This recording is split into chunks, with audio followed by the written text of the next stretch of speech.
TV, Aurelia.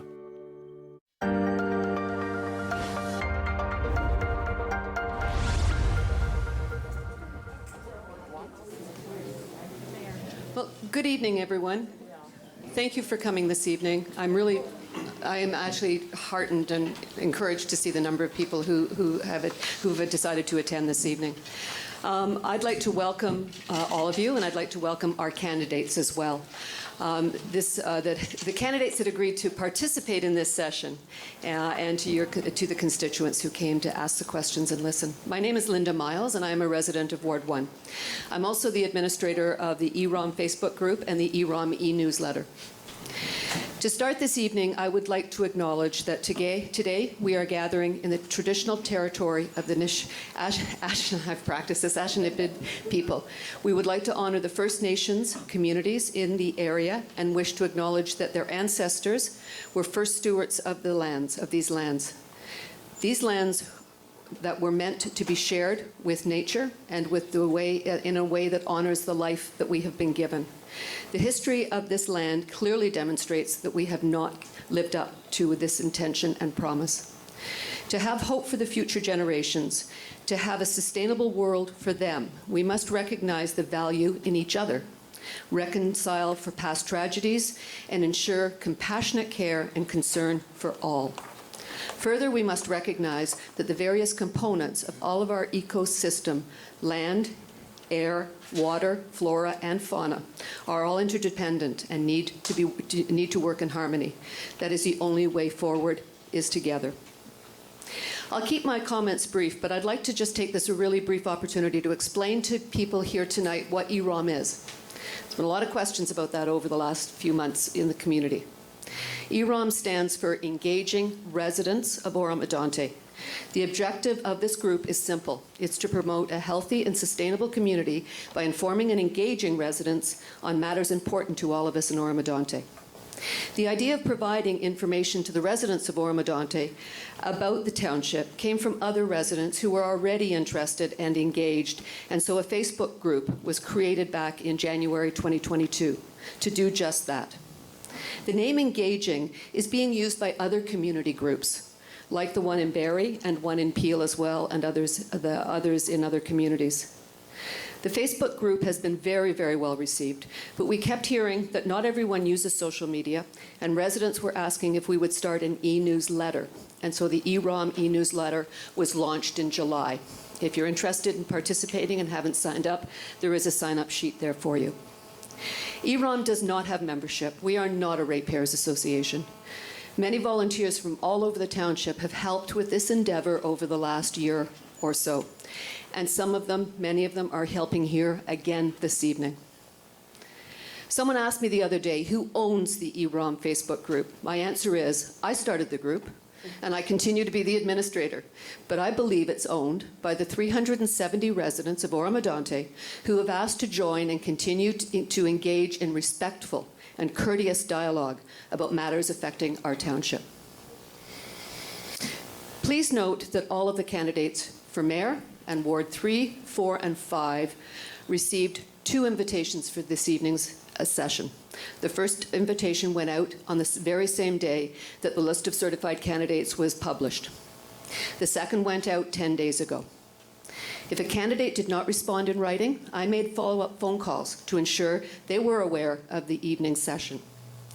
Not all of our candidates provided contact information, which made it challenging, but we did our best. As you can see by the empty chairs, some of our candidates chose not to attend this evening. It's their choice, their right. So now I'd like to go over the agenda for this evening.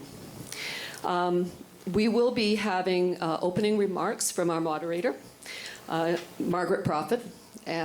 We will then have introductions from the candidates. They will be asked to speak for about 2 minutes each. There are 2 general questions that were asked of the candidates in advance. These were prepared by a group of individuals that volunteered to do this, and those questions were given to the candidates about last week, and so they've had an opportunity to prepare for those. After that, we have asked that people submit questions in writing. We asked in our email distribution, in our Facebook posts, in our publication in the media, that people advance, if possible, send in advance, or they write their questions the night of, and we have received some here, and I thank you. There'll be no anonymous questions. Questions will only be taken from persons who are prepared to identify themselves by their name and their ward. There'll be no questions that are outside the issue. There are no questions about issues that are outside of the township. That just would waste our candidates' time, and it's not really questions that they're prepared to answer. No duplicate questions, so if we get two that are very, very similar, I apologize, but we won't have time for both. And there's certainly no questions that will have inappropriate, slanderous, or discriminatory language in them. Just a couple of quick things. The housekeeping, the washrooms are here. If people are needing the elevator to leave this evening, I know that there is an elevator, but we have someone who will attend to it and take you down if you need it. Please just let them know. We have received some questions in writing. If you feel that you would like to continue to write a question through the evening, please just put your hand up, and one of our volunteers will come over and pick it up for you. We will do our best, our utter best, to get through them all. If we don't, we will try to get questions answered, and we will publish them on our e-news going forward in the future. We also have encouraged the candidates to stay after the formal session, to maybe meet with some of you, and perhaps you'll feel more comfortable asking them questions one-on-one. So on that note, I'd like to introduce Margaret Prophet. Margaret Prophet is the Executive Director of the Simcoe County Greenbelt Coalition. With other similar-minded Simcoe County organizations, Margaret founded this group in 2015. It has since grown to a membership of 42 organizational members, representing thousands across the county. The focus of SCGC is to demand stronger protection for our natural spaces, water resources, as well as promote healthier, low-carbon communities. Her work with SCGC to preserve our green spaces and natural heritage was recognized by Ontario Nature by awarding her the Stephen Housel Greenway Award. Thank you for coming, Margaret. I'd also like to introduce you to our timekeeper this evening, Jack Lynch. Jack volunteered his time this evening to help us out, and I appreciate that very much. And before I finish, I'd just like to thank all the volunteers. I'll do this again at the end, but all of the volunteers have spent many hours putting this together. We're all volunteers. So thank you. Okay, we'll get going. Somebody's going to take my podium away. Plan is. Okay. Is the sound okay on this? Well, I might as well do a sound check since waiting for it to. Can everybody hear that okay? Usually I just bellow, so this is going to be new for me. Good evening, everyone. Thank you to Linda and all the organizers and the volunteers for asking for me to be here tonight as your moderator, and happy to be joined by Jack, who I consider a little bit of my bodyguard tonight. Before we get started, and to pick up kind of where Linda left off, sorry, I'm feeling this mic, is it catching all of the audio? Is that better? Yeah, good. Okay. I'd like each of us to take a moment to be thankful that we have evenings like tonight, a time to debate ideas and actively engage in our democracy. It's a freedom that past generations fought to ensure, and to ensure that we would have. My own father was born in Holland. When he was only 9 years old, the Nazis invaded his small town. And years later, it was Canadian soldiers that liberated his town, which is why he chose Canada when he immigrated when he was 18. He was an ardent defender of democracy and instilled in me the belief that this system of government is a blessing, even when we disagree and even when things seem to be going backwards. Being able to participate, share opinions, debate about the best course of action and who would make the best representative for us without fear of reprisal or punishment is a freedom many around the world still don't have. So let us not squander tonight's opportunity by being petty, disrespectful, or malicious. Let's demonstrate our gratitude by engaging in respectful conversation and come together as a community that cares about its future. Linda did a little bit of the housekeeping, so I apologize if I'm talking over this again, but we have 3 parts to the meeting. The first will be introductions. Candidates will have 2 minutes. Then there will be 2 set questions that the candidates got ahead of time, again, 2 minutes each. And then finally, we'll be going to audience questions that have been vetted as per the standards that Linda set out earlier. If your question did not get answered, again, as she suggested, follow up with the candidates maybe here tonight if they're willing to stay, or to contact them through their material. I know some of the candidates have material on the table, so make sure that you get a chance to connect with them. All right, so your meeting participants tonight are as follows. And the far end, we have our only mayoral candidate here tonight, Randy Greenlaw. Then for Ward 3, we have David Clark, and we have Sean Power. On the other side, we have Peter Lapoix, Ward 4. And then from Ward 5, Ryan Mcknight, Rick Schell. Oh, he's not here? Okay. And Jean Stein. There we go. Okay, so for introductions, because we have ward candidates and a mayoral candidate, Randy will be either going at the beginning or the end so that you can keep track of your ward candidates versus your mayoral candidate. For introductions, as I said, it's 2 minutes, and we're going to start with Randy for a 2-minute introduction, and then we're going to move down the line this way. At 10-second mark, Jack's going to put up his hand to let the candidates know that they're running out of time, and if I have to get beefy, I will, but hopefully the candidates will wrap it up. So, all right, Randy, you have the floor. Thank you. First, I want to thank everyone for coming tonight. It shows that this is an important election and that you care, and you guys deserve a big applause for that. My name is Randy Greenlaw. I'm asking to be re-elected to council as your mayor. A vote for me is a vote for change. I am an open-minded professional who will lead a council to ensure better planning, better fact-based decisions, making better communication and better transparency at this critical time in our township's history. All these things we need, and we need now. As your mayor, I will provide a balanced, common sense approach to growth while protecting our quality of life, rural cultural heritage, our climate and environment. I will lead a council that will make decisions based on the facts, that is focused on our communities and serves the best interest of our township. Good intentions are not enough to make a good council and mayor. We need, and you deserve, a council that does this and has the attributes and core beliefs I share with a lot of the people up here. Honest, fiscal responsibility, professionalism that leads with integrity and respect for each other and its residents. As your mayor, I will focus our efforts on 4 things: community health and safety, fiscal accountability, good planning and improved services, and promoting residents' communication and engagement. That is key. I have been asked, why are you running for mayor? Because this is my home and yours. And we need to treat it and protect it like it is our home. Your agenda is my agenda, and together we will create a positive change and much, much more.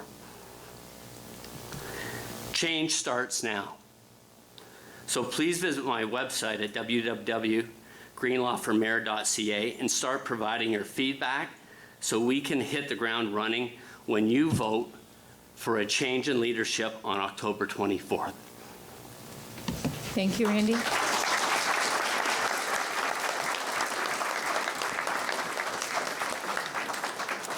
All right, moving on to our Ward 3 candidates. David, you are up first. You have 2 minutes. Thank you so much, Margaret. I want to echo for a second Randy's statements at the very beginning and to thank each and every one of you for showing up tonight, because that's what we need. That's what democracy lives on, is people showing up and having the conversations that are so important to make sure our vital resources are protected. My name's David Clark, and I grew up here. I played hockey on the ice rink behind you. I'm very proud of where I came from, so much so that I returned here to raise my 4 children. I left at 17 to go become an accountant, and I was successful in that. I hold my chartered accountancy as a CPA. I echo Randy's concerns with the fiscal responsibility that we need to ensure our council is taking care of every single one of your dollars, because at the end of the day, that's all that it is. It's your money. It's my money. We need to make sure we're stretching every dollar as far as we can. As I said, I'm the father of 4 beautiful children, and community safety is very, very important to me. As a resident of Shanty Bay and a former alumni of Shanty Bay Public School, I know how important it is to have a community that supports its school and supports the students of that school.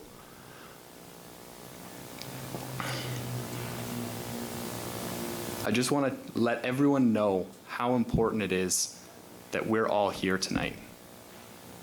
We have had a council for the past 4 years that, in my belief, has withheld information, that has made decisions behind closed doors, that has bullied. And I think we should expect better from the people that represent us. We should do things that we model for our own children. People ask me, well, why are you doing this? Well, first off is because I believe in Oro-Medonte. It was an incredible place to grow up, and I can't wait to share that with my children. But what I saw in council was not something that I was proud of. And I want my kids to be able to look at council and be proud of the representation that they have.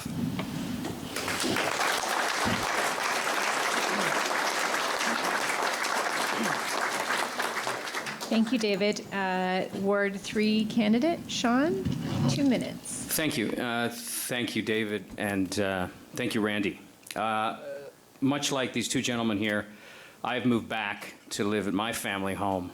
My mother and father have lived here for the past 20 years, and I chose to bring up my little daughter, and hopefully more along the way, up in this neighborhood. I'd like to thank the last 2 speakers for being so honest. My reason for running, and it's interesting because I'll say it even off the top, I'm fairly aligned with David on a lot of policies. My reason for running was very reactionary. Hearing from my mom the stories from Burroughs Creek onward, I have seen nothing that tells me that there is not something rotten in the state of Denmark. I'm kind of blown away that there is this sort of behavior going on council,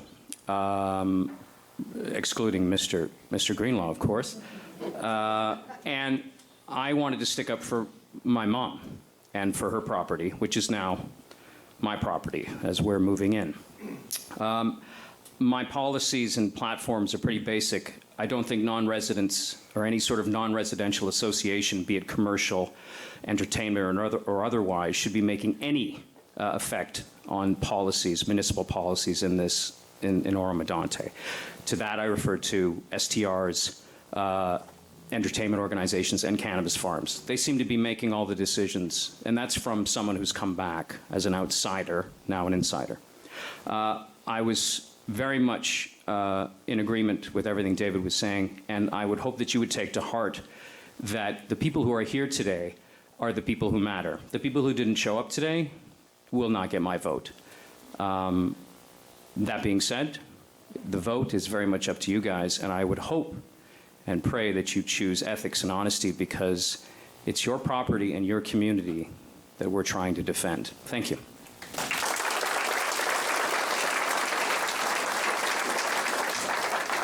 Thank you, Sean. Now moving on to our Ward 4 councillor candidate is Peter Lapoix. Thank you very much, Madam Moderator. And thank you very much for everyone coming here tonight. Very much appreciated to see you all. I'm Peter Lapoix. Oh, am I too loud? And I'm too loud. Oh, okay. And I want to be your next Ward 4 councillor. I have a vision, and I believe I can work with other councillors to realize that vision. But it's also because I've had enough. I want to change. What I've seen going on in council chambers, to some extent, is not appropriate. I'm an engineer with an ongoing 40-year career. I've been involved in extensive executive, budgetary, and governance experience. In those roles, I've been successful in bringing change, fiscal responsibility, optimizing capital assets, and preparing organizations for the future. When elected, that is what I'd like to do for you. My platform is the protection of our neighborhoods and communities through the effective enforcement of the bylaws that we already have. What I've heard so far campaigning is that speeding and disruptive short-term rentals not being corrected by the use of the zoning bylaw are a problem. The maintenance and enhancement of our agricultural and rural zones. In this, we must see to the balanced and controlled growth of residential, commercial, and industrial lands, not sprawl and loss of important agricultural properties. Fiscal responsibility. That will require a discipline that current council does not have. As an example, between 2007 and 2016, insurance costs have gone up 300%. Most of all is the important protection of our environmental heritage for future generations, despite the fact that they're not voting in this election. We must learn to value our natural heritage. Please consider me as your next councillor for this change by volunteering, putting up a lawn sign, or donating. But above all else, vote. We can do this together. Thank you.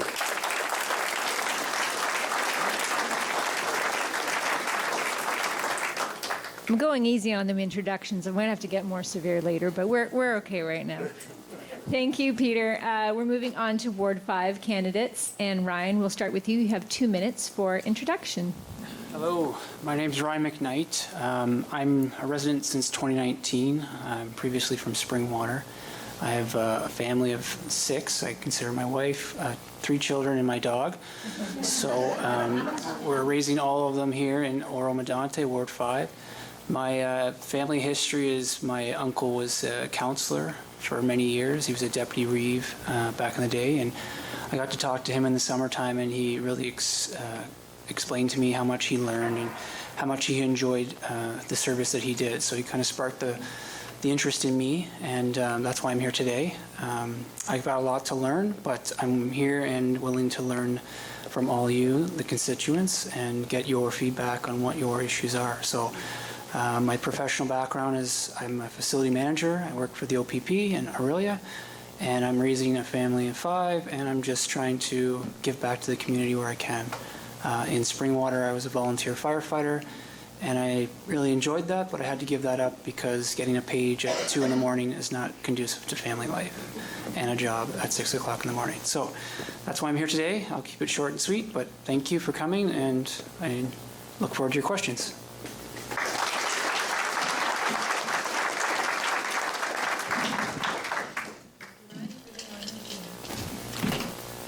My name is Gene Stein, and I've been in this township for 30 years. And this township is a very important juncture right now. We are at a very important time. What led me to run was witnessing how our current council has handled everything that's before them, including dismissing all of us as far as constituents and allowing any input to what they're doing. Government, particularly municipal government, must be inclusive to all residents, as no other level of government affects our most important things in our lives, our family and our homes. The security and safety of homes and neighborhoods and the ability to directly input our thoughts, our wishes, our needs must be reinstated, and that is one of the things I will do, because this is the basis of democracy. This is the basis of government for the people. If elected, I will bring back accountability. I will bring back a functional council not a lopsided council we currently have and a favoritism council. Professionalism will be brought back in with the council and with the staff of this township. Council must be open and inclusive. Council must listen to those that are out there that have elected us. We are responsible to you. We are the board of directors, but you are the shareholders. In addition, when elected, I will make damn sure existing bylaws with regards to short-term rentals are enforced. Am I out of time? Oh, I was just rolling. Sorry. With a bang, if that makes any difference. People are on the hook now. They want to know what's going to happen next. I was going to let you keep going. Okay, so those were our introductions. Thank you, candidates. Those are all wonderful. We're moving on to the next phase, which is the questions that the candidates were shared with ahead of time. There's 2 questions. For those in the audience that would still like to submit for the third part, which is questions from you that maybe you're concerned about, please make sure to either raise your hand so the volunteers can come to give you a sheet, or you can go to the table there and fill it out. So there's only going to be a little bit more time to submit your questions. So if you want to hear more about short-term rentals, maybe give Jean some more time, then maybe this is your chance. Okay, so question 1 is going to be posed to all candidates, and I'll go through the order in a second. Other than Randy, who was a council member on the last term, but he's going to be a new potential mayor candidate, the current candidates are going to be answering it as a potential future candidate. So for the ward councillor candidates, as a potential future member of council, what is one of your main priorities and what will you do to support it? And when Randy, if you don't mind coming to this question, if you can do your future vision as a mayor, is also maybe mix in some things from when you were on council, because incumbents were supposed to be answering to their record. Okay, so we're going to leave our mayoral candidate to the end, Randy, and we're going to start with our Ward 3 candidates. And David, if you don't mind going first, the candidates have 2 minutes. Again, the question is, what is one of your main priorities and what are you going to do to support it? You have 2 minutes. Thank you so much. As I stated somewhat eloquently in my introduction, fiscal responsibility is kind of core to who I am. It's why I became an accountant. I think it's really, really important, both at the kitchen table when I'm doing my own budget for my family, but when I'm at council, hopefully, if elected, at the council table, making a budget for my whole family. Because that's what it's all about, is making sure that your interests are looked after. I've said this a number of times to constituents as I've been out talking to them. We may not agree on every issue, but at least you'll know where I'm coming from when I make a decision. I'm not going to hide behind a curtain. I will be open and honest and transparent and have a respectful conversation, because I think that's how democracy works, or at least how it should work. I should be able to walk up to Alan and have a conversation. If he disagrees with me, that's okay. But at least we hopefully will get an understanding of where one another is coming from. Another issue that I am very passionate about, because as I said, I have young children, is community safety. I've heard from a number of concerned parents, especially in my neighborhood, but I know around WR Best School as well, specifically in Ward 3, is the excessive speeding that happens. And I won't forget this. It was the day before my daughter's birthday, April 27th this past year. I pulled up to a stop sign in a community safety zone around a bend, and before I got 500 meters, someone passed me on the left. Just let that think in for a second. It was 7:50 in the morning. There could have been kids, could have been a car coming the other way. It's unbelievable. To me, it's a lack of respect on the roads. So that's a really important issue to me. Thank you so much.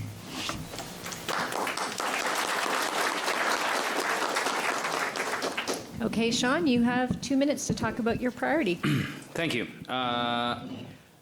Prioritizing is the most important thing this new council can do, and it's pretty basic if you simplify it down to one level, and this is where I stand. You need to prioritize the community, and you need to prioritize the property owners, and you need to prioritize your property value. Now, what's indicative in that, what's attached to that, is not allowing, again, non-resident bodies such as land developers who come up with Eagle's Nest, I keep calling it, which is this massive eyesore on it's not Eagle's Nest, is it? It's, that's the one. So where are they going to rest? There's no tree left. That's it. I think I need a campaign manager. They were prioritized, that land developer was prioritized because they initially asked for 110 homes, I believe, and then the council and the mayor okayed them for 210, which has made it's an ecological disaster, and it doesn't protect any of the environments, any of the properties, any of the farmlands in Ward 3. Oro-Moraine is a very important thing too. Lake Simcoe is a very important thing too. If we don't protect our environment, there's going to be nothing left, and we're just going to be a suburb of Barrie. And no offense to Barrie, I don't want to be a suburb of Barrie. If I wanted to be a suburb of Barrie, I'd go and live in Vaughan. Figure that one out. So my priorities lie with the property owners, because the non-residents, lawyers who own short-term rentals are coming up. They don't live here, they don't care, and they're looking for an investment. Their priority is simply this. So in terms of platform of where I stand, it would be prioritizing what you want as a homeowner and what I want as a homeowner too. Thank you.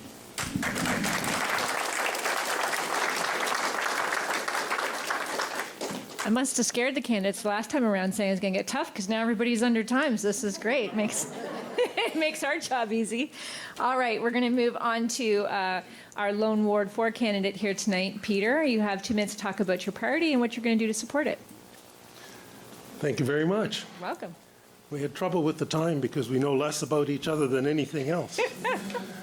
My main priority is to encourage the expanded participation of residents in the decision of their townships. This goes hand in hand with improving resident democratic input between elections.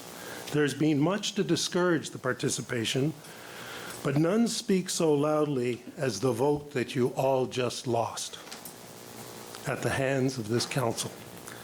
Last election, you voted for a mayor, a deputy mayor, and your ward councillor. This election, you're voting for a mayor and your ward councillor. You have a diminished say in democracy. Council is adopting a top-down approach. Rather than engage residents, council crafted a resident code of conduct to silence those it didn't want to hear from. Between elections, community groups who represent anything, either for or against ATVs or farmers markets, I don't care, need a stronger and more effective voice in the running of their township. This is a governance concept that the current council does not understand. These doors can be opened through improved staff interaction with individuals and with community groups. I know that there are many brilliant but untapped opportunities out there from the 14 residents associations that I've personally worked with. Transparency is key to this success. Transparency does away with all the litigation against residents, does away with the unnecessary redactions and closed sessions. Integrity is also important to this success. No person wants a process or another person with whom they can't believe in the integrity of. All right, we're going to cut you off there. Again, we left you on a roll.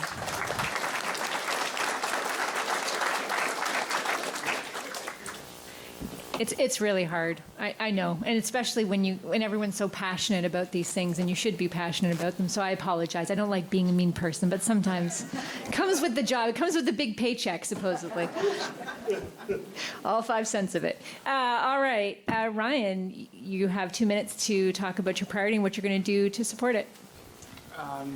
My priority is my family, for one, that's my priority. I think it's important that I become a good role model for my children and also support my family for their future. So all of my decisions will be based on family, and the future of my kids is kind of what I'm laying my decisions on. So it will be for protecting the environment, emergency services, and retaining and attracting healthcare workers. My wife is a nurse practitioner.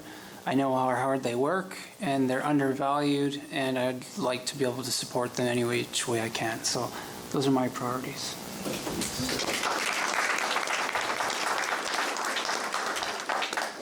Thank you, Ryan. Jean, you have 2 minutes. Oh, sure, clock me out. Very simply, yes, number one will be a functional council. We need that, and judging by the people that are running and the incumbents that aren't available, I think we're going to have a good group. But beyond that is removing some of the nonsense that's put in place, which Peter touched on, the code of conduct for you, our voters. That will be removed immediately. We need your input. It's your township. Also, in addition to Sean, outside deal brokers, commercial short-term rentals, end of story, enforce 97, 95 zoning, they're gone. No grandfathering, no nothing. That's been in the books since well before anything. Get them out of the township. Next, and the most important, we're going to have to look long road environmentally to protect the township that we have, yet still be able to grow and keep money coming in and industry coming in. We need it very much. And we have Highway 11 to thank for, and we're just not using it. All right, thank you.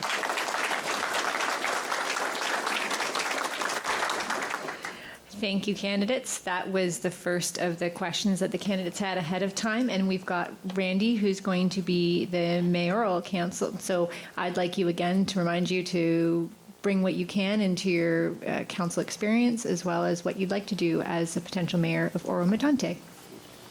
Thank you. To keep consistent what seems to be a common theme tonight, what was one of my main priorities was short-term rentals. It was a big part of my past almost 4 years. I was asked in December of 2019 to take the lead and look into short-term rental issues, as it was a significant concern in Ward 5. I engaged and met with residents and short-term rental operators across the township to fully understand the situation. I also reviewed the Planning Act, zoning bylaws, and other related documents. Upon review, I updated the mayor on February 14, 2019, that these were not a permitted land use, and in the concerned areas identified. Section 3.0 permitted uses of the township clarify and it clearly articulate this fact. In July of 2019, I asked for a motion to be considered to have municipal bylaws simply implemented by our municipal bylaw officers as articulated. All my efforts were to inform and educate council, staff, and the public to our best path forward to a sustainable solution. Despite my many recommendations, others brought forward an amendment to an existing bylaw or definition, which was overruled by the Ontario Land Tribunal. Since the OLT decision, the municipal bylaw has now begun to enforce short-term rentals under our existing bylaws. This is after millions of dollars have been spent and 5 years have passed with no relief to our residents. That's unacceptable. As your mayor, I will facilitate enforcement to protect our communities and neighborhoods from the negative impacts of STRs. This would be the direction for the next 12 months to review to fully understand the effectiveness of our bylaw and consider any potential adjustments or modifications if necessary. This would be done in consultation with staff, operators, and the public. All right, thank you.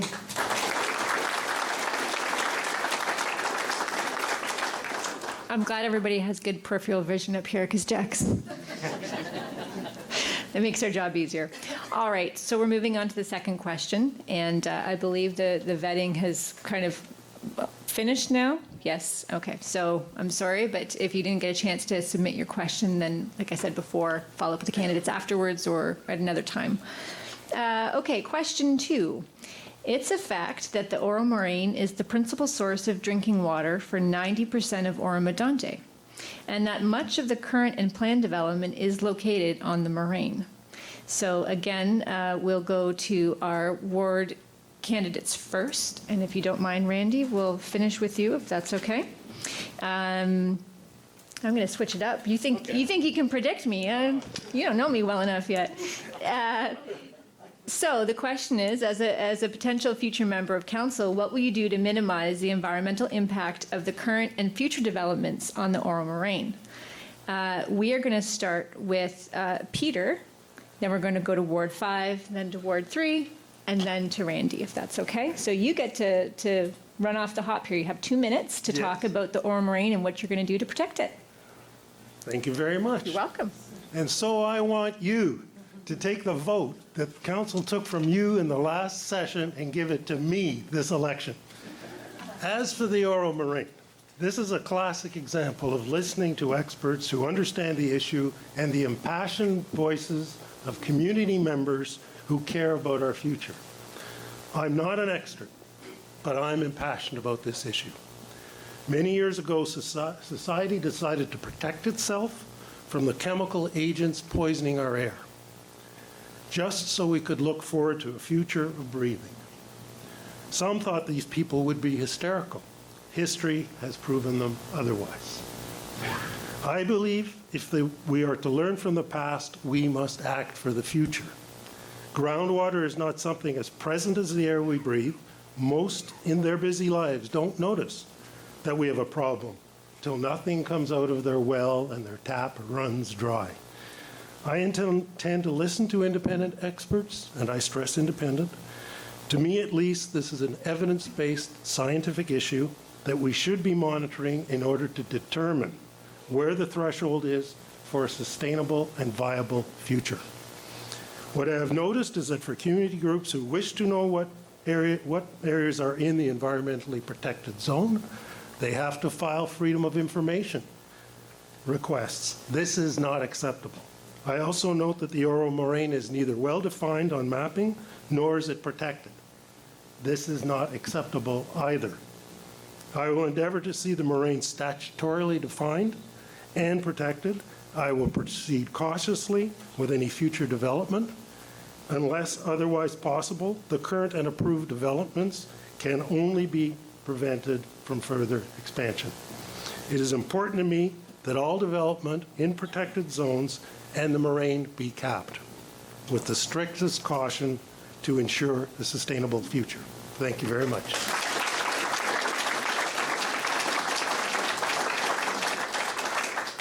Thank you, Peter. To change it up a little more, we're going to go to Ward 5. We're going to start with Eugene this time. Instead of you getting on the roll at the end, you get to go first for this one. And then we'll follow with Ryan. One of the things we've all got to come to grips with, we are going to get development. We can't avoid it. We're between Aurelia and Barrie, and the development will come. However, it's how we do it. Every project would have to be vetted completely from start to finish. Anything that seems off gets stopped immediately. As far as the moraine is concerned, it is priceless. If anybody knows and anybody watches, look what's happening to the U.S. West. Everything is drying up. It's not an endless supply. We can only put so many straws in, and then we will have to say, whoa. But we have to look at the other half of this. In taking water out for development, where's that water going after we're done with it? We could very easily poison our own water supply if we're not careful and we don't watch what these developers are doing. Development must be handled very carefully moving forward. This is one of the points that I say, Oro is at a very, very close tipping point right now, and we're going to have to move very, very cautiously. And I entrust that we will be doing it that way. Nothing will be passed through without it being vetted 100%.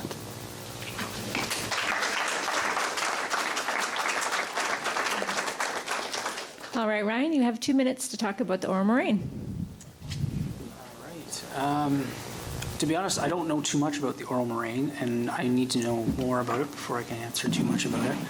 I understand it's an aquifer for fresh water in our area, and that it's very vital to future generations. So I would definitely be looking at slowing down development in those areas and understanding from the experts what the concerns are. So until I know more, I can't really speak too much more about that. Thank you. We're going to go back to our Ward 3 candidates, but this time we're going to be starting with Sean.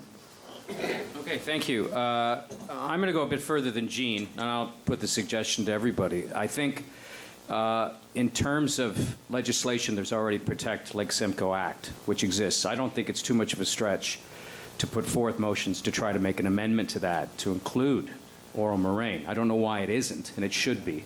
I don't know whether it's within the council's jurisdiction to do so, but I think putting forth a motion to do that could definitely help. In terms of if we reach up with development that does cause problems, mine would be more of an extreme measure in terms of what legal guns I've got in my holster. I didn't explain that I'm also trained in civil law from when I studied in the UK. I would employ judicial reviews anywhere I could in terms of any development that's going forward, for example, that's been stamped with an MZO, municipal zoning order. These bypass everything. They don't have any they're not regulated at all. And as I've stated previously, if anybody's heard me talk, they're there to increase the value of the land. And again, private land developers to make them bucks. I would employ that, and I would put it forward, as they did do, and excuse me for mispronouncing this again, West Wimberley. Am I saying that right? West Willenburg. Thank you. The Ojibwe Nation put forth a judicial review, and I don't know if everyone here was aware, there was something called the Hub, which had an MZO passed. They were ready to break ground on 20,000 units, which would have been right on the shores of Lake Simcoe, and that would have affected the salinity and the quality of this water, the watershed, and probably the moraine. That judicial review was put forward, and an injunction to stop them so they couldn't keep building and then just pay the fines, which has also been modus operandi, as we know, for some people with guitars. So those would be my two things that I would be implementing in terms of how to save Oro-Moraine, because, like Jean said, it is priceless. Once it's gone, there will be no water. And we all have wells. I have a well that in my family home, we've had one that's dried up already, which is strange. So we've sunk another one 10 years ago. We had to go 200 feet down. I don't know what that means. I think it's got something to do with not protecting the moraine and too much development. Thank you.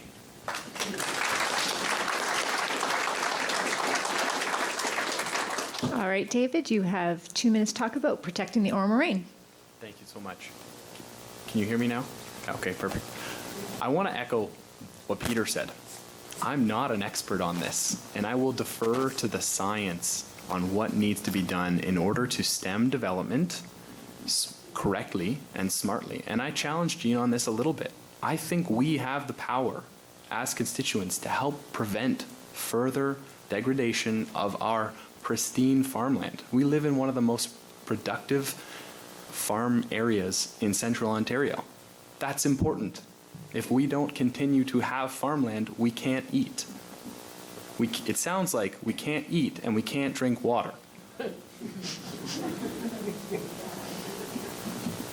Think about that for a second. It's up to us.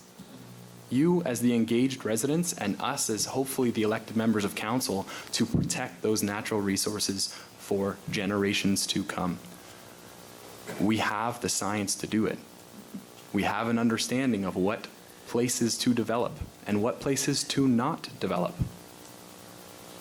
That's all that I'm asking, is we follow the science and the facts. We are fortunate in a position in the sense that Sean alluded to, we have the Lake Simcoe Protection Act. Not a lot of other places have that as a start. We have something to build upon to protect our precious resource. I heard the other day that the salinity levels in Lake Simcoe are rising at an alarming rate, that if left unchecked, 37 years from now, within a lot of our lifetimes, there will be the same level of salinity in Lake Simcoe as the ocean. This isn't generations down the road. This is here and now. We need to make decisions today to help make sure we have tomorrow, and our kids and our grandkids have tomorrow as well. Thank you.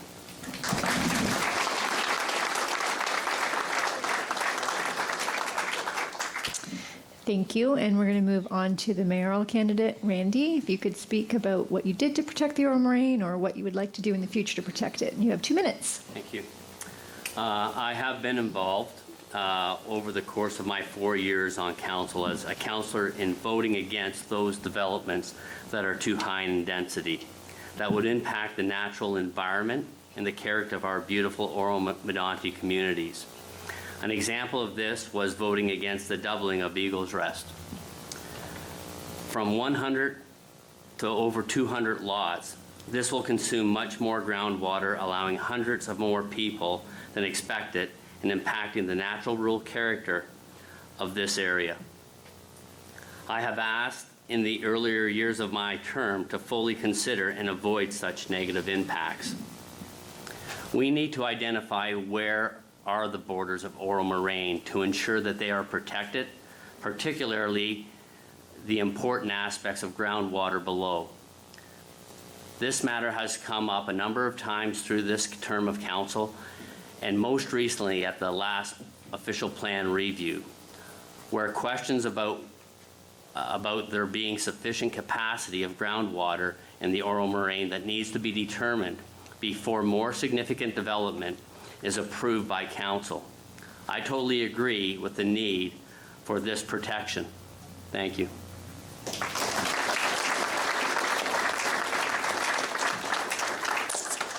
Okay, so we're moving on to the audience submitted questions. And while we're getting to questions, council member or candidates, if you want to fill up your glasses of water, that sort of thing, and we'll get this all handled here.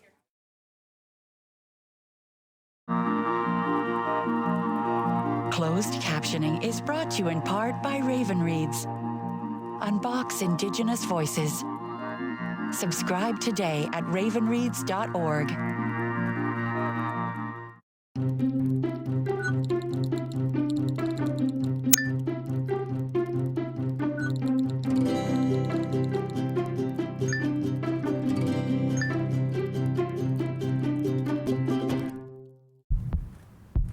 Focus better. Heal better. Sleep better. Partner better. Create better. Love better. Breathe better. Learn better. Laugh better. Lead better. Think better. Work better. Friend better. Unwind better. Happy better.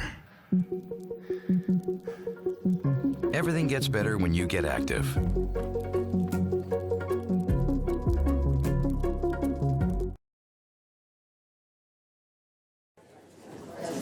Okay, sorry for the short break. So these questions are going to be a little different each time, not only the content, obviously, but who they're directed towards.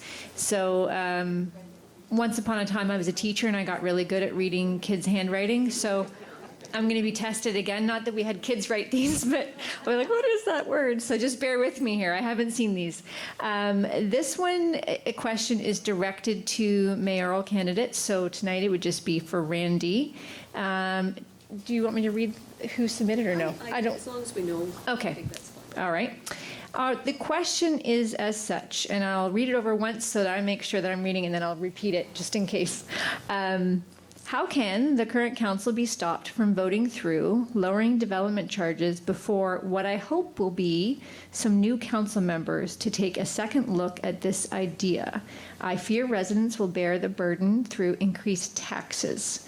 So, how can the current council be stopped from voting through lowering development charges before new council members come to council? Is what I ascertain is the question there.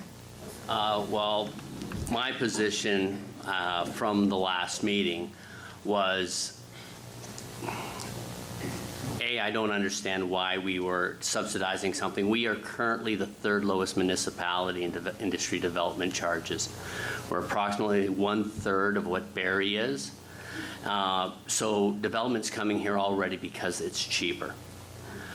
That said, I think the big concern is we're a lame duck council at this point in time, and my understanding of policy is we're not allowed to vote on anything that puts a liability in excess of $50,000.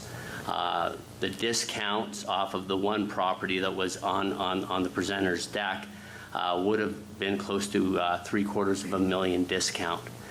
My concern is, where's that money going to be backfilled or replenished from? Because once we fill up all the industrial land at this discounted rate, they're going to go to the province to get more agricultural land to be converted into industrial. We are an agricultural community, and I think the vast majority of the people that reside here want to keep it that way. Thank you, Randy.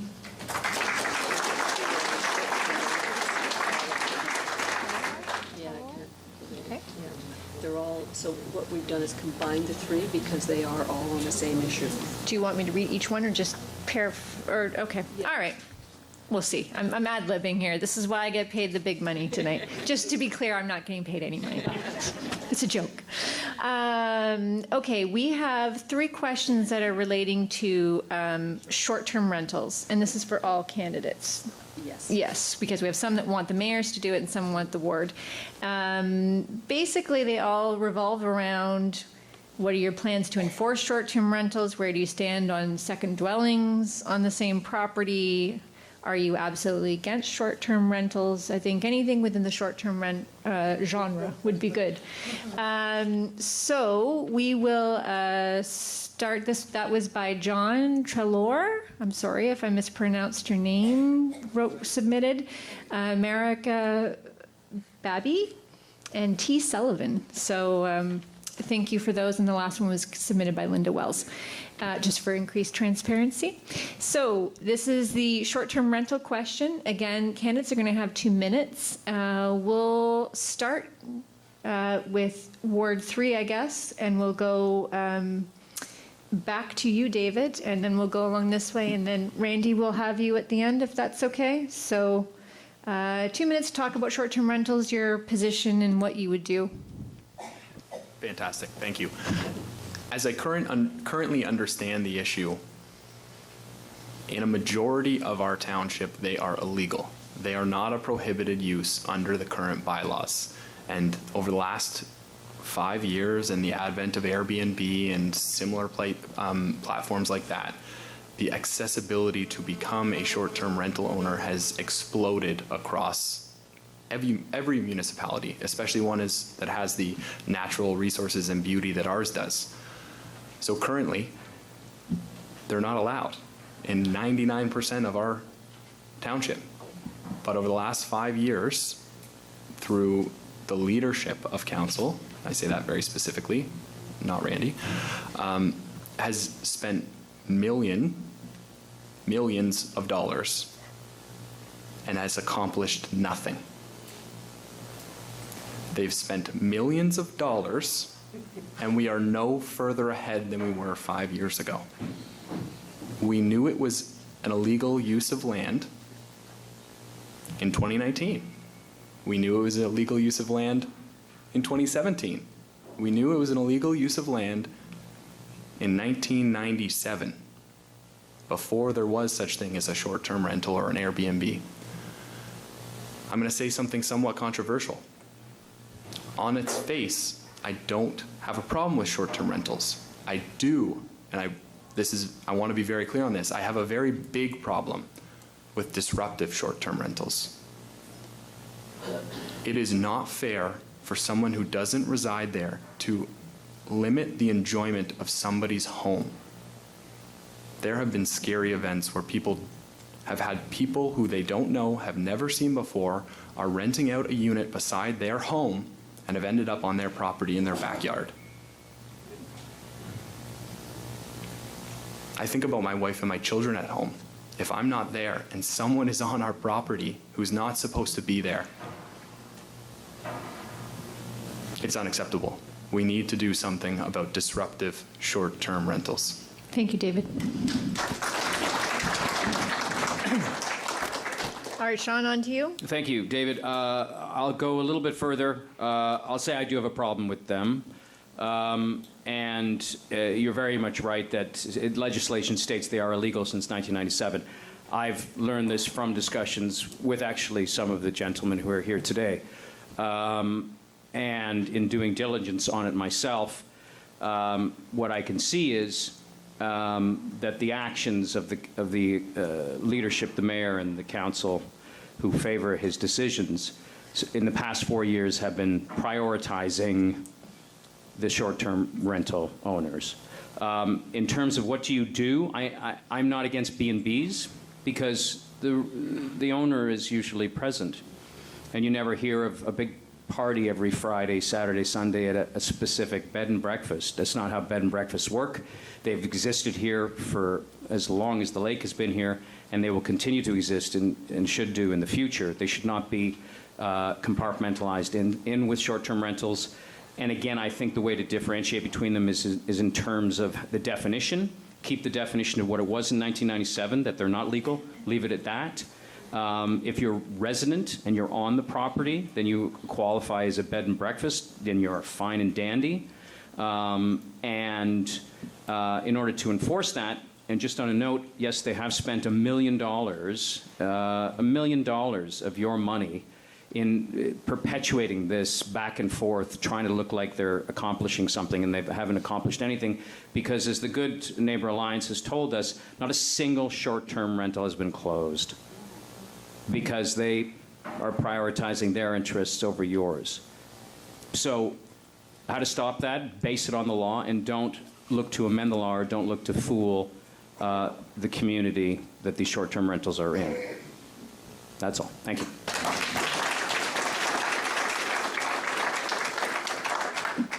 We're going to go down to Ward 5. I've just got to keep it fresh for the folks out there. We're going to go to Ward 5. We're going to start with Ryan, and then Jean, and then Peter. I know short-term rentals are a very popular topic in our community. Getting signatures was the #1 thing asked about. I had one resident ask me, what are your stance? And I basically said, I'm kind of in the middle. I see families that are trying to make a living and need that extra income to pay for property taxes or a house repair. They should be able to rent out their house and make some income to do that. But I'm totally against the non-resident that is just there to make the money. So I think there's an equal ground there. I'm also going to be totally honest. In 2020, my family rented our family home on the waterfront, and we made it very hard for someone to rent it. We made it for 4 days. We made sure that they had an Airbnb rental in the past, and we vetted that person so we felt comfortable doing that. Now, would I do it again? I probably would, because the income that we received from those 4 days was lucrative enough to me to do it again. Now, would my wife do that? She would say not ever again, because it was a pain to take all of our stuff out of our house, put it in our garage, and put it all back together 4 days later. So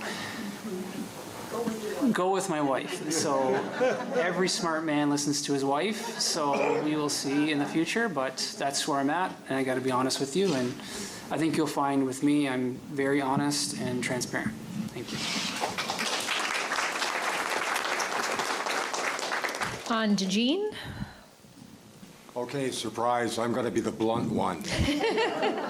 I've been fighting these for 4 years. We had 4 of them in Maplewood. Got to the point where I'd go to bed in the evenings, June, July, August, shut the patio door, put a fan on for noise. Couldn't do it. Immediately shut them down. We've had it in the book since 1997. The current crew leader, exempting Randy here and Ian, has decided not to enforce it. They have wasted, actually it's more about $1.5 million of our money. That's gone down the tubes, and all the time and effort that everybody's put into it, and all the smoke and mirrors. We have the zoning. It's allowed in Horseshoe, V1. That's it. Residential, no. They're of no benefit to us whatsoever. We do not need them for tourism unless you read the tourism report, which is also speculative. We don't need them in our neighborhoods. Oro Township is a day trip. Come and enjoy us for skiing, come hiking, come mountain biking, come shop, come do the rest. If you want to stay overnight, Barry and Aurelia can handle it. We don't need to bring that in. All right, thank you.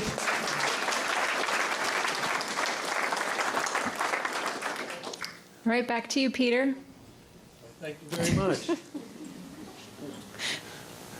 If anything speaks to my commitment to this community, it's short-term rentals. I think some of you may know that I'm the past president of the Good Neighbors Alliance that spent a good deal of their time opposing short-term rentals for the last few years. You'll also know that that alliance, thanks to my dear friend David Johnson back there, was successful in holding back the township from permanent damage to the zoning bylaw. What I have to say about this issue could go on for hours. I do want to thank everyone in this community, everyone who's here, who contributed to the Good Neighbors Alliance so we could oppose the short-term rental operators at the OLT. I know we took an additional $80,000 to $90,000 out of our pockets that did not come from all of the residents' pockets or the township's pockets necessarily. So there's a lot more to add to it than that. And I know that there's a lot of passion, and there should be a lot of passion. And the thing you should understand is a zoning bylaw is like any other bylaw, it's complaints driven. So to answer the question as to whether or not you want them to go, you don't want them to go, if you have one next to you and you don't like it, make a complaint. Under the zoning bylaw, it can be shut down. However, for 5 years and obfuscation, there's been no progress on this issue, and a lot of your money has been wasted. $150 per person, per household in this community on your taxes. And it's going to continue. It's going to continue until somebody takes out an injunction against one of these operators and shuts them down completely. Thank you very much.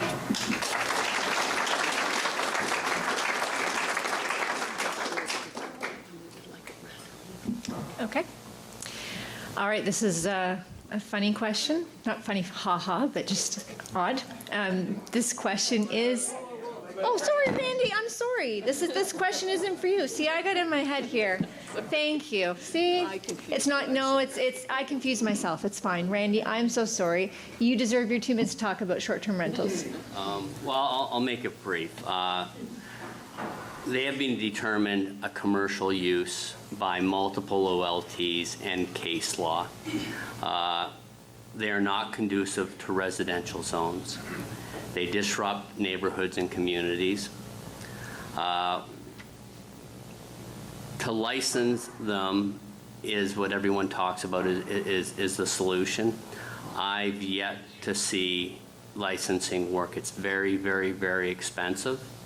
The Township of Blue Mountains has been working with licensing for well over a decade and have come nowhere close to having a financially viable solution or even a solution that works. At this point, I don't think it is what we want in our residential zones. They are currently permitted in Village Commercial Resort, which is Copeland's house in the parking lot of Horseshoe Valley. And they are a form, bed and breakfast is a form of short-term rental. So we are not prohibiting them because they're already allowed in certain areas. We're just, I think what the neighbors and the public have told us, they do not want them in residential zones. Therefore, if we're doing our job, we need to do what we can to keep them out of residential zones from disrupting our neighborhoods and communities. Thank you. Okay, this one is going out to all candidates again, and Randy, to make sure I don't forget you, you'll be up first this time. It's from Jacqueline Pegg, I believe, from Ward 4. And the question to all candidates, should online voting be reinstated in Oro-Medonte? I didn't even get to the bullet yet. There's a bullet at the end of it. Is there a reason it was taken away? So this is for all of the candidates, yes? Should online voting be reinstated? And I guess maybe Randy, is there a reason it was taken away? Maybe that's something you can speak to first. So 2 minutes. Well, I can confirm it was taken away. I guess, first of all, fact is internet telephone voting was 70% of all votes cast in 2018. And the increased voter participation increased by 12%. So I think it was quite effective. Mayor Hughes also voted against internet voting in the prior council. So he, for some reason, is not a fan of internet voting. There were some reasons brought up in the council meeting about the election being hacked and held for $1 million ransom. Well, my thought process, not being as smart of a numbers guy as David, but I still know how to add and subtract, and I don't know why you would pay $1 million ransom when an election cost about $120,000. So, but at the end of the day, the clerk came forward with a very thorough report, and her recommendation was a combination, a hybrid between tabulator and internet telephone voting. It was the cheapest and the most practical and accessible. And unfortunately, I voted to support her recommendation.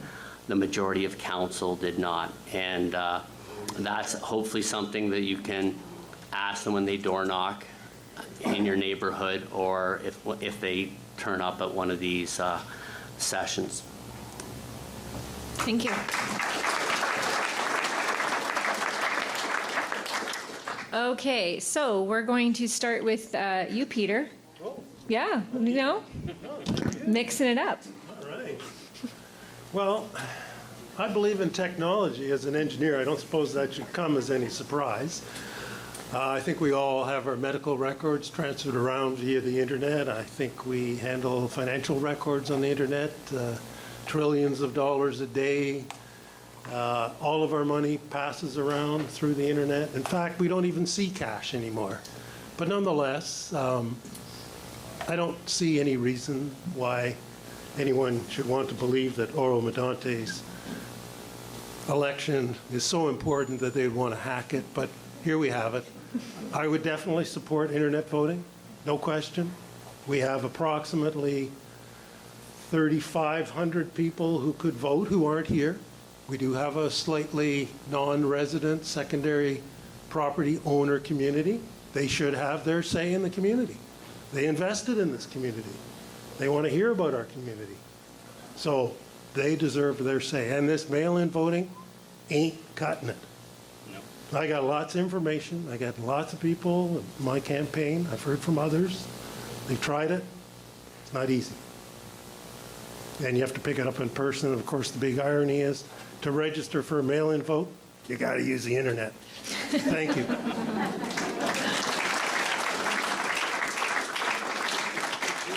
Okay, we're going to do our Ward 3 and then go to our Ward 5. Oh, sorry. I thought I stopped someone on a roll again. I don't know. We're going to start with you, David, then Sean, and then go to Jean, and then Ryan. I'm going to try and take a page out of Jean's notebook and be very blunt about this. In my opinion, that is voter suppression. They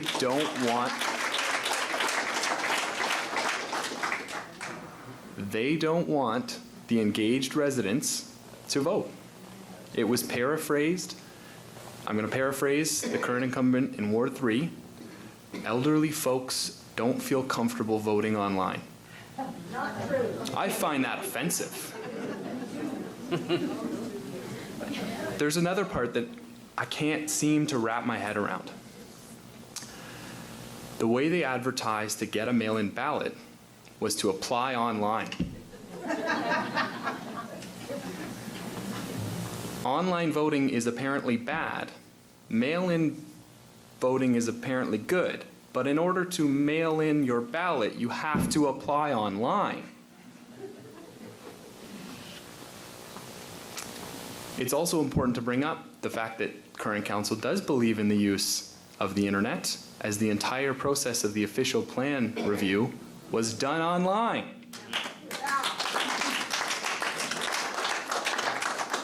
So to make it clear, you can check their work online, but you can't vote for them online.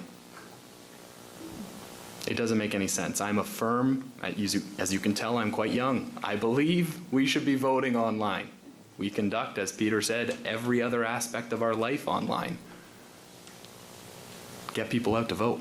That's what democracy is all about. Use the tools of the 21st century to get it done. Thank you. I'd like to say, yeah, what he said, but then we look like a double act. So 100%, I think that it's voter suppression. It's very interesting that it is the Lakeshore community, which is probably most affected by a lot more STRs, which also I believe the numbers are around 35% of the population have second homes. And I've already heard from people who will not be up here for the 24th. So it's a very smart move on Harry Hughes' part to eliminate those who might vote against him.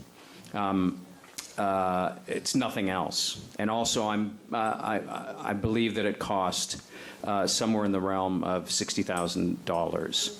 That's the figure that I've heard. I can't verify it yet, but what a waste. My mother tried to get a mail-in vote package. She was on the phone to Jeanette, who was very helpful, but there was like 4 or 5 phone calls before she eventually picked it up.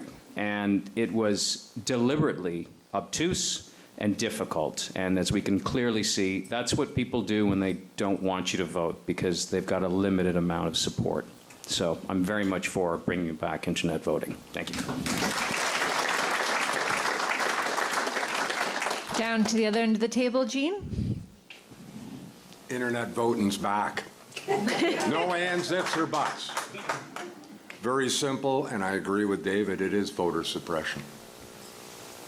The large number of people in the Lakeshore, the large number of constituents who actually have a beef, who actually have something to say, he just eliminated most of them. And the strange thing about it,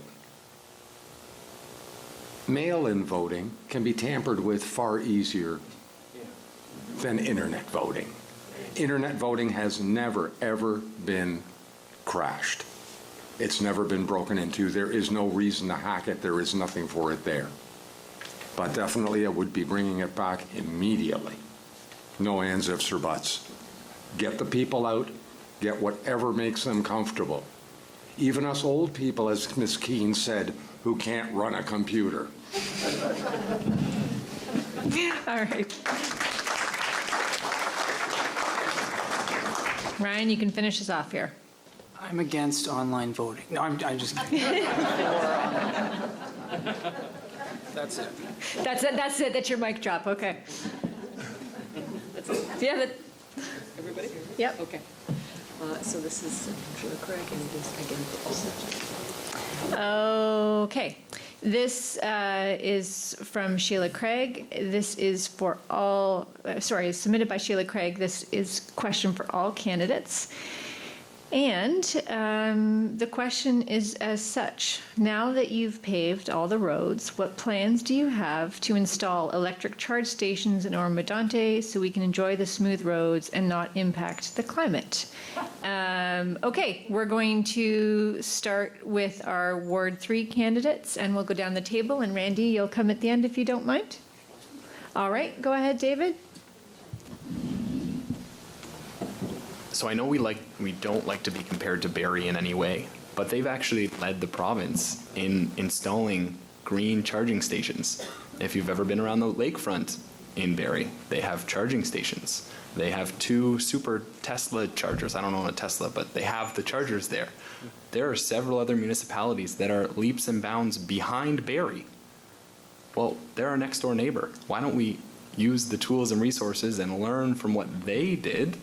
I'm sure they didn't get it right the first time, but they probably learned something on how to do it effectively and where to put them. Are the ones at Lakeshore being utilized as much as they thought they were going to be? Is there a better location for them? They're our neighbors. We can ask them for help on how to implement green charging stations across Oro-Medonte. Thank you. I think very much agree with what David had said there. I think that Barrie is actually quite ahead of the game in terms of that. And I think one thing that would be a lot better to spend the taxpayers' money on something that protects the environment than something that doesn't. In terms of that, I think learning from Barrie would be the best thing. And yeah, what he said.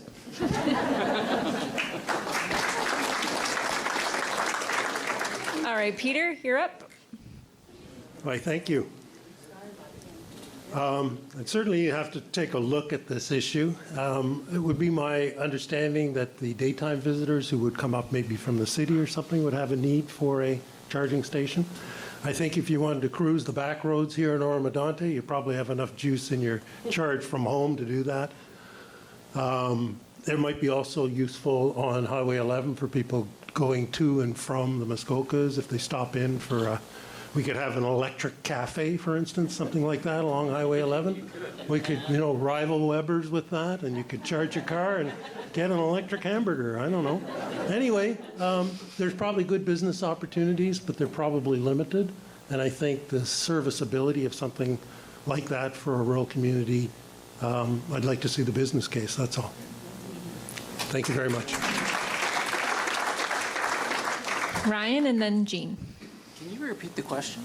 The question is, just to condense it down, is what plans do you have to install electric charge stations in Oro-Medonte? Okay, I thought there was some stuff before there. There is it talking about now that you've paved all the roads. I'm just kind of breaking it down to what the essential of the question is, which is what plans do you have to install electric charge stations? Okay. I don't have any plans to install them. If you have your own electric vehicle, you can install it at your own house. I think it does attract certain people, and it's good for the environment, but if a business sees the value in adding electric vehicles, then they should do that. I don't think the community should be in charge of that. So. Okay, thank you. Jean? I actually like the idea, and I'm an old petrol head. No, but I think I would take it a step further. I think the township could work with private enterprise, private companies, and we can come to a combination and work throughout the township. We could work with Horseshoe. We could work with Mount St. Louis. All the areas that are around here, we could work and get these charging stations in, not entirely on the township's bill. Bring private enterprise into it too. I think that would be the problem. Skyline already has 3 of them. Sorry? Skyline already installed 3. Oh, do they? Okay. You have to drive 50 miles to get to a charging station. No, we'd get more of them in, but I think bringing private enterprise in would be a good thing to do. Right. That would be the proper way to do it. Thank you. Okay, Randy? Thank you. I think everyone's made some very valid points on this. I agree with Mr. Lapoix that a business model needs to be presented. We did look at this. There was some talk around it early in the term of council, and then it just kind of seemed to go away. But I think moving forward, as we do our part as a municipality to help with climate change, we as a township, in time will evolve where we use electric vehicles within our own fleet, which could build the plan into having an electric charging station at the municipal office. But I think there's a lot of things connected there where we need to work collaboratively to make it a reality here. And as we all do our part to try and help the climate matter. Thank you.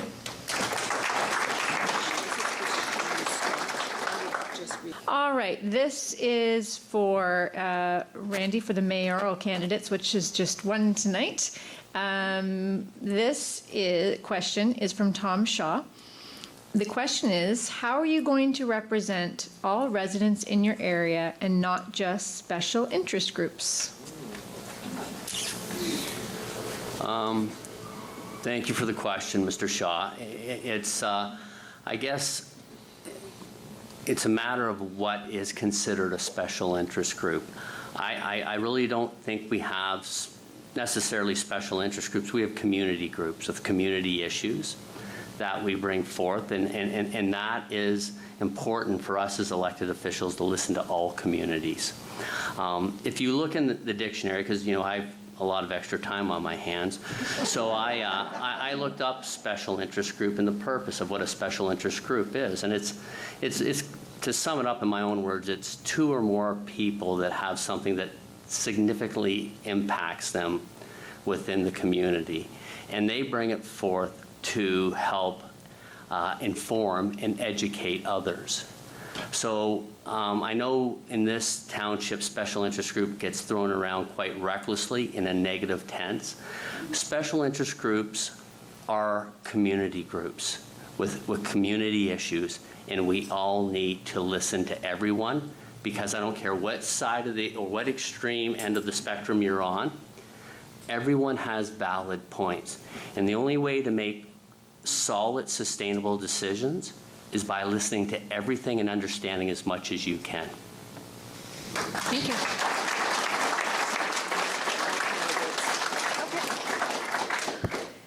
This question is for all candidates, and it's from Ann Honeywood. And the question is, what one decision would you like to reverse from the current council? That's an interesting question. All right, we will go the other way. So Jean will start that way, and we'll end with Randy. So can you run that? Sure, absolutely. What is one decision? So you have to prioritize here, get on your roll. What one decision would you like to reverse from current council? I'm assuming for the past 4 years. The one where they took the oath?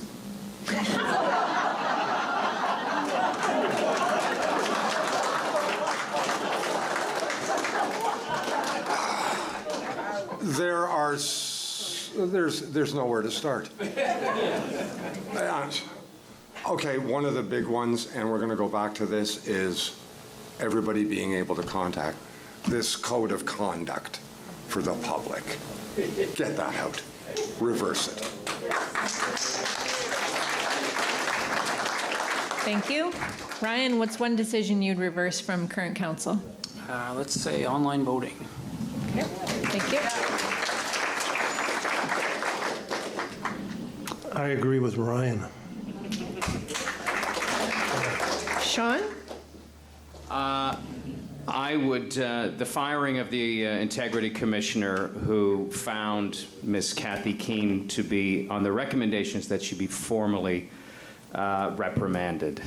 I think that is clear and present danger if you fire the integrity commissioner who knocks down one of your staff.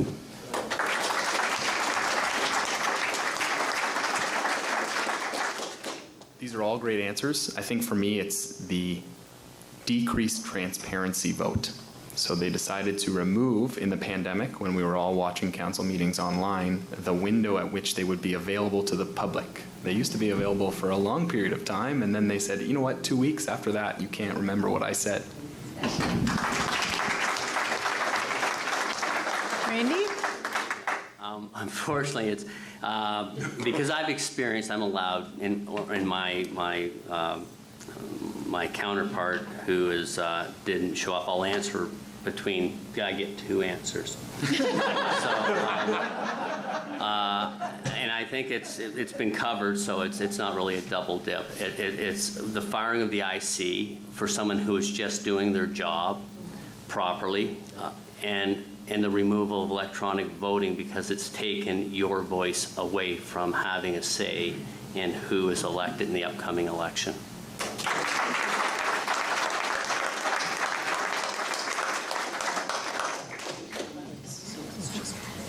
Okay.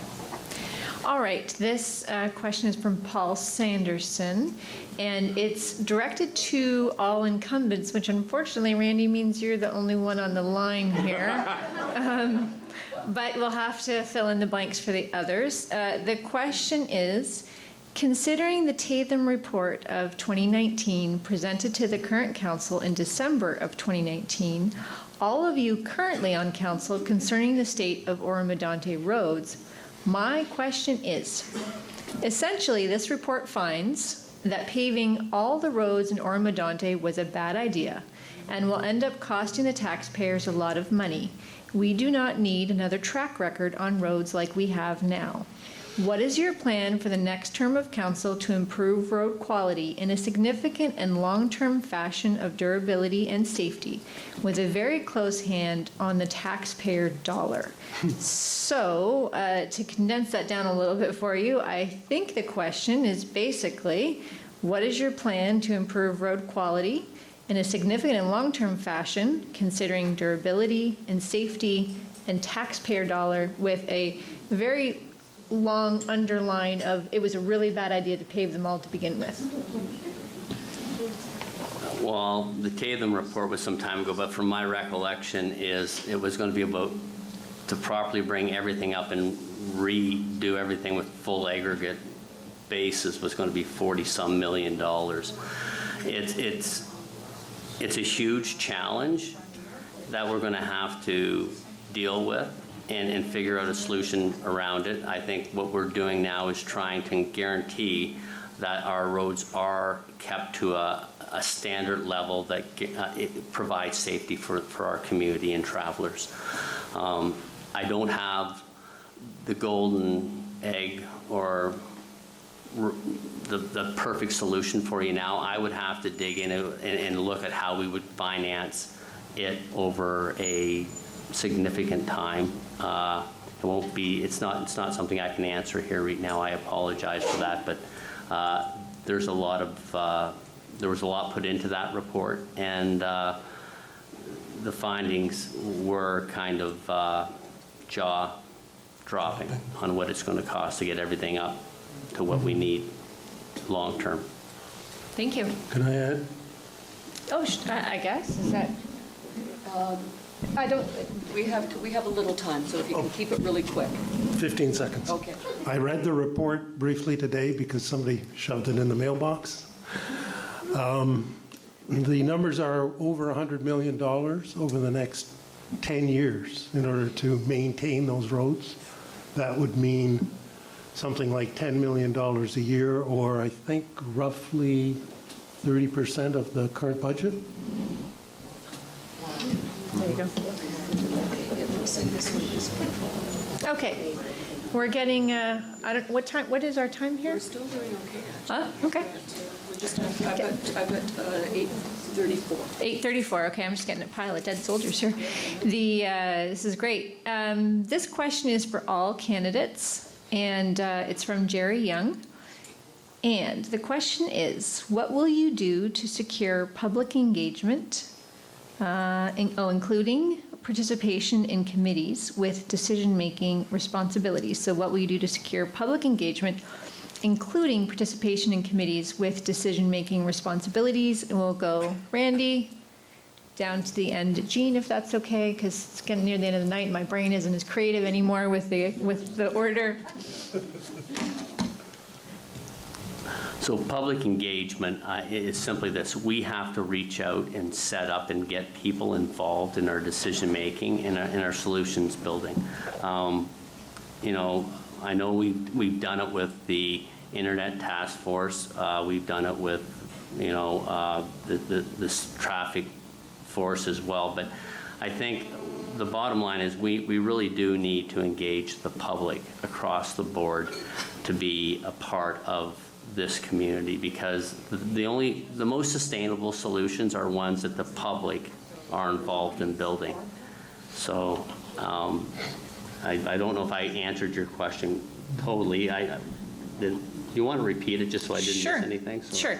What will you do to secure public engagement, including participation in committees? So basically, what would you do to encourage, to make sure public are more involved and engaged, including committees with decision-making responsibilities? Well, there is the development of the committees, but as mayor, what I said I would do is I would have monthly town halls to update and bring,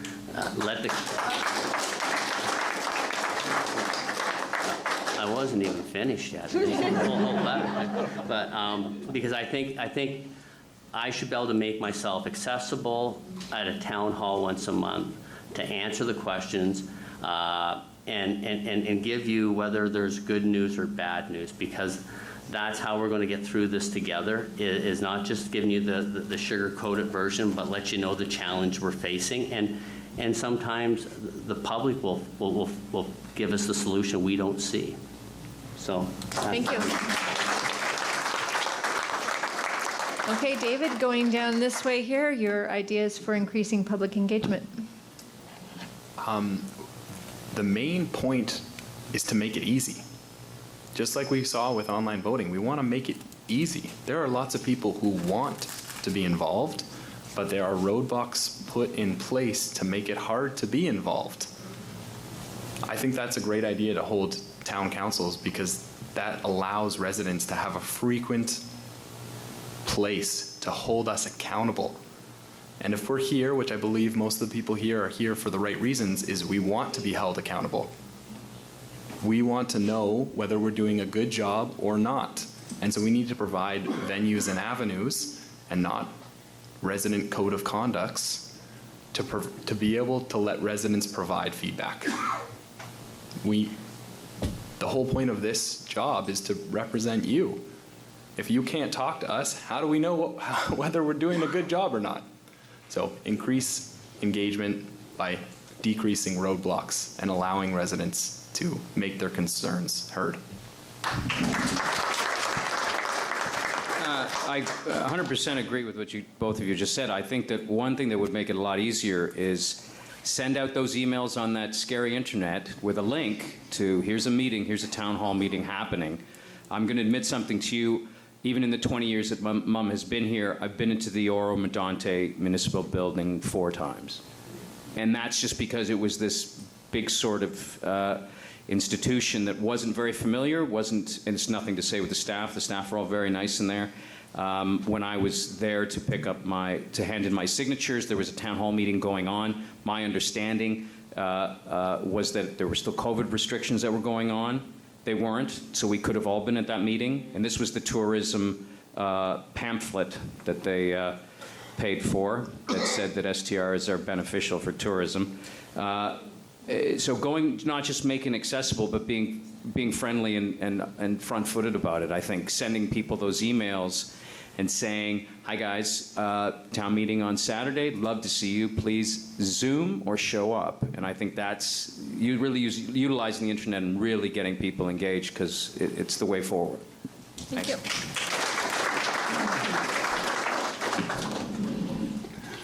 Yes, my view on this is pretty central to my platform. I think what we need to look at, though, is some sort of governance model that may be implemented elsewhere, and I'd like to explore that sort of opportunity so as it doesn't become mayhem. There are a lot of community groups out there. I know them, I've talked to a lot of them, and they're all well-intentioned, and they all have great ideas, and they all have very, very brilliant people who are members of them. We need to take advantage of that. We need to take advantage of it effectively, and we need to make sure that it channels into our own governance at council. So I'd like to see a good model out there. I'd like to explore it, and I'd like to implement it. Thank you very much. Okay, Brian? Yeah, I agree with Peter. I think that there's systems out there that are already in place and we just haven't found it yet, and we should be exploiting that. Those platforms do exist and there's ways to do it. We just don't have it yet, so that's where I'm at. Thank you. I'm going to go with Randy on this one, definitely. Get people involved. But I'm going to take it a little step further. We should have an area where people can check online. There should be some specific area for these groups and what we're doing and who we need. Because in all honesty, there's going to be 6 of us on council. How many people are out there? How many really, really smart people out there? Yeah. Let's use everything we can to work this township. It's the only way we're going to make it work. And that's get you involved and get people thinking and helping.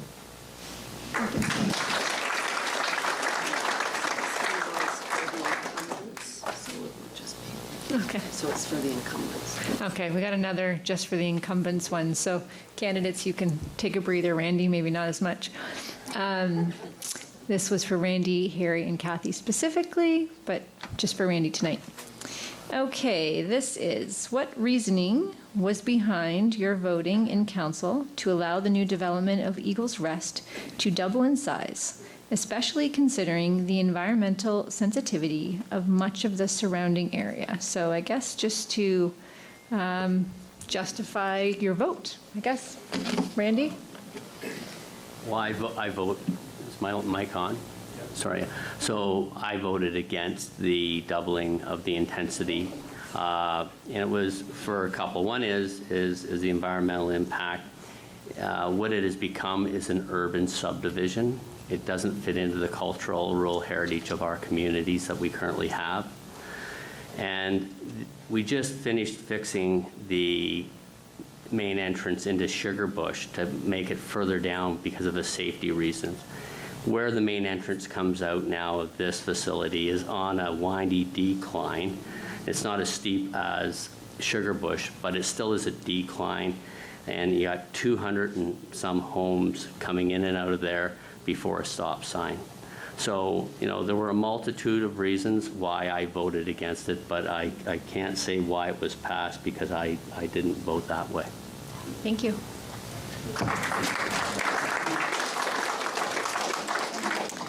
Okay. Oh, I just should mention that last question was from Peg Albrecht. This one is for all candidates, submitted by Dean Blaine. And the question is, would you be in favor of asking the province to change the system for the Integrity Commissioner, specifically so that the Integrity Commissioner was hired by the province or the county, and so that the Integrity Commissioner could not be fired by Township Council? So basically, would you be in favor of asking the province to change the system for the Integrity Commissioner so that it would be under the control of the province or the county, and that the Integrity Commissioner cannot be fired? We'll start at this end with Eugene, if you don't mind. Immediately, if not sooner, and retroactive if possible. Yes, there's absolutely no point in a group hiring somebody to monitor them and then fire them. It's illogical, but yes, I would definitely, the township could, or the county could do it, or the province. Either way, but the council cannot do it anymore. Thank you. Ryan? Yeah, I think the county has a better grasp on our local issues, so I think I would give it to the county. I wouldn't give it to the Ontario government, but that's my thoughts. Okay, thank you. Yes, I think as a matter of organization, they come under the Attorney General's office. In any case, yes, I would, it doesn't make any sense to have the person who's being your watchdog being your lapdog. And I think it only makes sense that we enshrine in political legislation that these positions are like a judge or like a justice of the peace, and it cannot be fired at will by the person who's on the stand. Thank you. As I said before, yes, 100%. I think it needs to be, their authority needs to be legislated clear, and it needs to be above anything that the council can do after the fact. I think it absolutely 100%. Yes. The whole point of this is to be able to be held accountable. And if the person who's trying to hold you accountable has no teeth or any reconciliation to be able to make formal changes, then yes, I would support being held accountable. That's what I'm about. Yes, I agree. I think the thing that made this even more horrendous was a motion broke from procedure, from normal procedure of the meeting, to actually go out of the way to have a prepared motion come forward to fire and be, which makes it optically it is pathetic, unfortunately. But yes, I think that the Integrity Commissioner's decision should stand, and I think a higher body should appoint them. I think very similar to I think the province should determine what the pay rate is for councillors, and it's not up to councillors to pass their own pay rates. Yeah.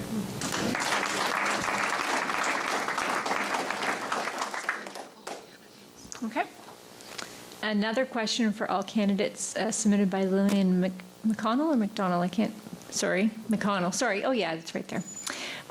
Okay. In regard to residential and commercial development, how would you ensure the protection of the environment? Example, what would be the statute of limitation on environmental assessment? So, in regards to residential and commercial development, how would you ensure the protection of the environment? And we will start with David, and then we'll go to Sean. So I think what the second part of this question is really getting at is that some of our environmental studies of our area are, I'm going to age myself here, older than I am. We know a lot more about climate, about geology, about how groundwater works. We know a lot more about that today than we did 30 years ago, 40 years ago. So why not take advantage of the latest technologies to make sure when we're making planning decisions, we have the facts in the appropriate context to make smart development decisions.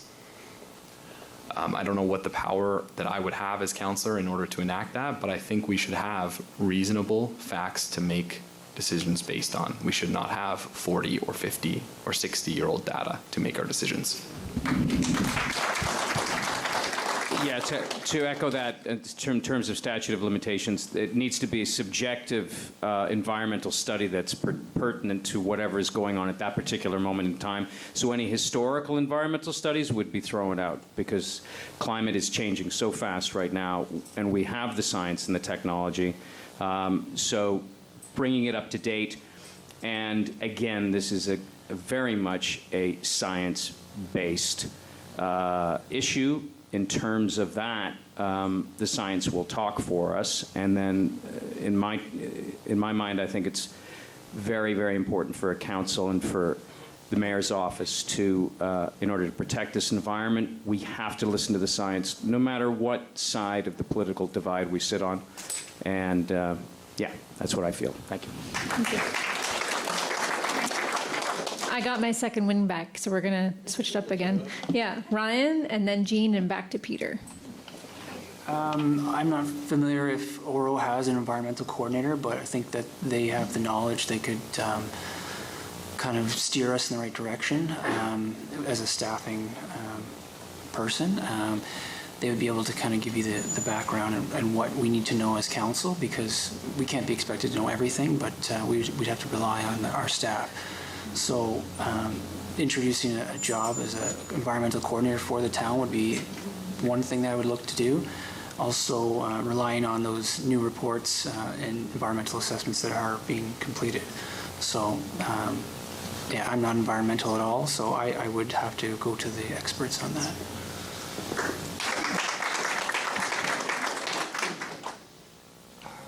The main issue with a lot of environmental reports is the time it takes for, say, a large development to go through, that everything becomes stale.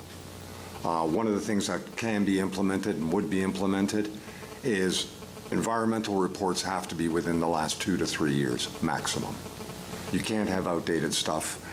As Sean and David were both saying, the world's changing too fast. But our science is also changing, and we have the ability to get the answers that we need to make the decisions that we need to make.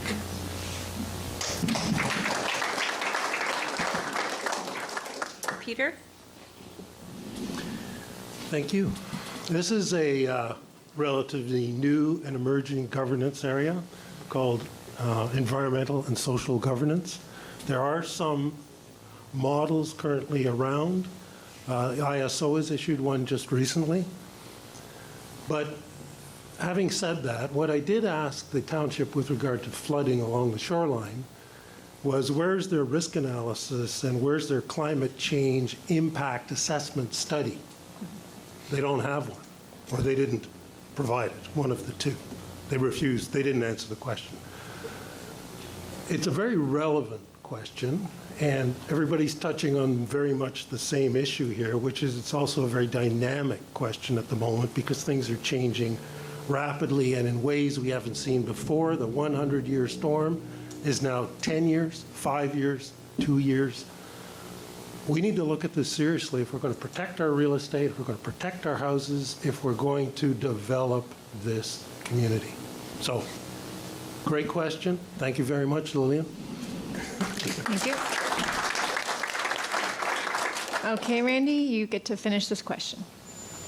Yeah, I would say great question, Lillian, but a hard question. Typical school teacher.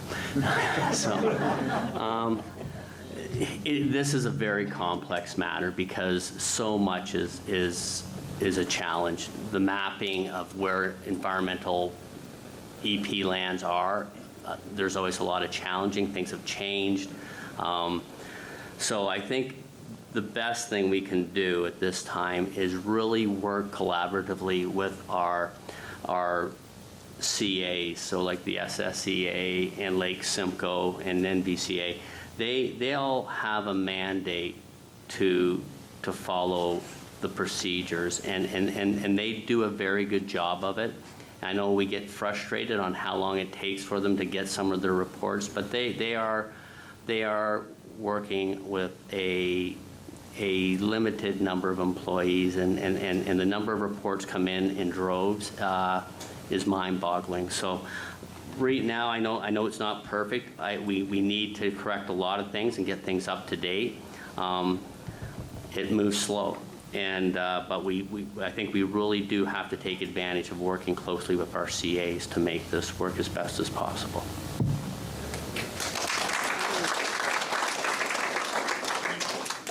Okay, this one is just for our Ward 5 candidates. So it's from Lillian McConnell.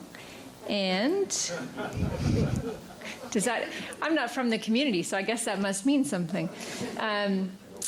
How would you encourage economic growth within the township without, underscored several times, the residents picking up the cost of development services charges? So how would you encourage economic growth within the township without having, I'm assuming, current residents pick up the cost of development service charges? So, Ward 5, Ryan, you went first last time, so Jean, I will let you take the first swing. Well, I certainly wouldn't do what the current council, save one member here, is trying to do, and give everything away for free and go, hey, the taxpayers can pay for it. As advised earlier, we have the third lowest rates in the province. You know, we need to have people that are coming in. Yes, we need to make it interesting, but they also have to pay their fair share. There is no reason we should be paying for their water services, their lighting, or anything like that. They have to pay their fair share. We will give them services, but it's got to come from them. This is the only way it's going to work in the long run with the township, and that's the only point to get industrial in and commercial. Other than that, what's the point? It is to take it off the taxpayers' base.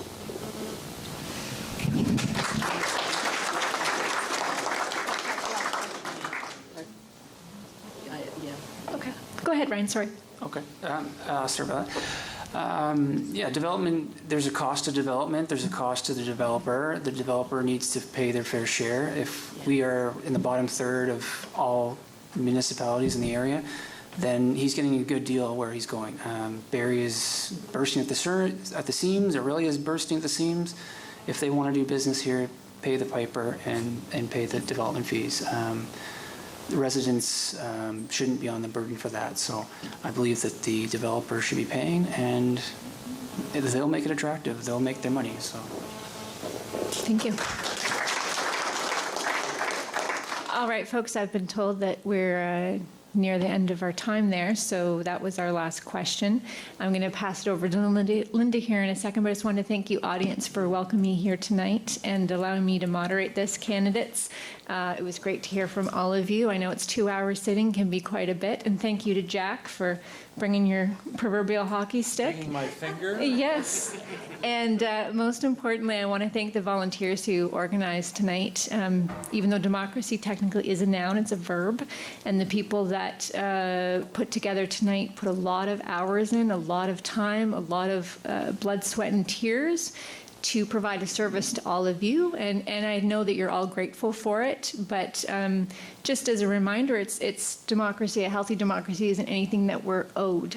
It's something we have to work for. So thank you to Linda and the team that put this together. It gives us a real pleasure for me to be here, an honor for me to be here tonight, and to thank you for the service that you've done for the Oro-Medonte community.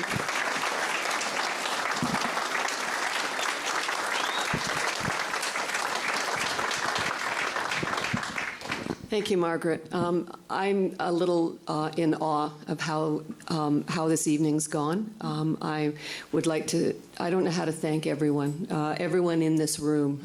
Thank the volunteers. We've had a huge group that have helped. As I said, many people have been helping with this endeavor called EROM for quite a while now, and it's across the entire township, volunteers coming and offering assistance, all sorts of assistance. So thank you. To the candidates, thank you. This was a tough 2 hours, I'm sure.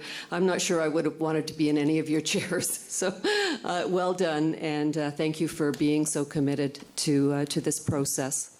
To our audience, thank you. I know the chairs here at Guthrie are not the most comfortable, and I really appreciate the fact that you sat through and were engaged right till the end. I think it was a very respectful and very inclusive evening. There are 3 questions left that one of them I think was answered already, which is why I chose to remove it. The other 2, if anyone has any questions about why their questions were not asked, I'm here. Please come and ask me, and we can talk to our vetting team and give you some clarification. So thank you, and please get out and vote. Please.